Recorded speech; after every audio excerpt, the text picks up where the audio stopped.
Hi, this is Doug again. Hello, everybody. It's July 16th, 2025. That was close.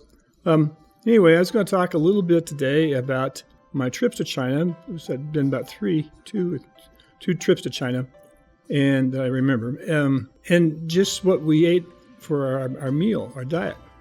It was 3 times. Anyway, it was interesting because we would think that Chinese food would be kind of like our Chinese food, which always is based on rice. And over there, it really wasn't. It varied quite a bit. But they also, you never knew exactly what you were eating. They inevitably would put things on a big carousel, I don't know, what do you call it? It's a big disc that you put stuff on. You can turn it all the way around. So you go and pick stuff off and pick other stuff off and kind of mix it.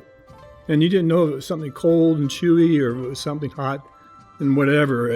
You kind of took a shot of the dice to try to see what it was that you might be eating, which could be a little bit of anything. Sometimes you recognized it, sometimes you didn't. But anyway, a couple of things that I did get. When we were traveling one time in a van, and they stopped us at a particular restaurant along the road. And literally, they served fish. And as soon as you pulled it up in the van, they asked you what you wanted, and they would go out the back of the restaurant and catch it on a fishing pole and bring it in and clean it and serve it to you. So you're talking about fresh fish, that was it. And so along that same time, I learned of a custom too.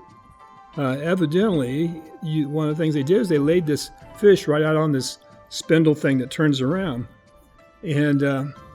And the story is that it was a matter of that if your guest comes, they have the honor of first turn. First turn meant you spun the spindle not too fast. You didn't want the float. And if the nose of the fish pointed towards you when it stopped, that means you got the right to take your chopsticks and pick off the eyeball and pop the eyeball.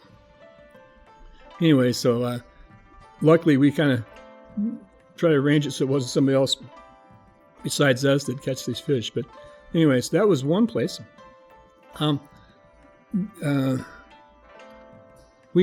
Just speaking of things, we had another time where we went to dinner, and we went to a restaurant, and as we went into the restaurant, we just saw all these aquariums all over the place, different fish, all exotic fish, all kinds of them.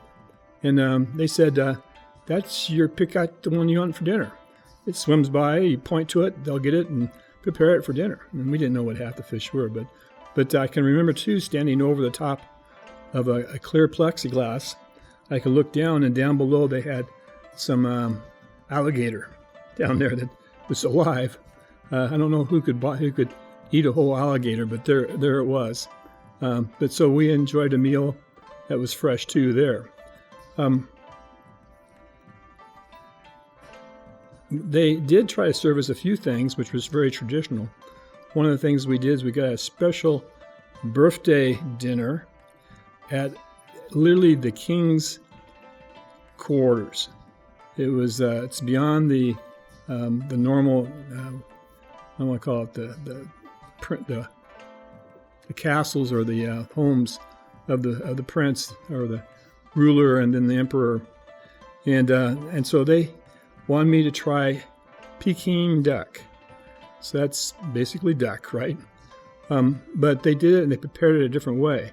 So what they would do first is they would bring a duck out, and you could say thumbs up, thumbs down. We just always went thumbs up.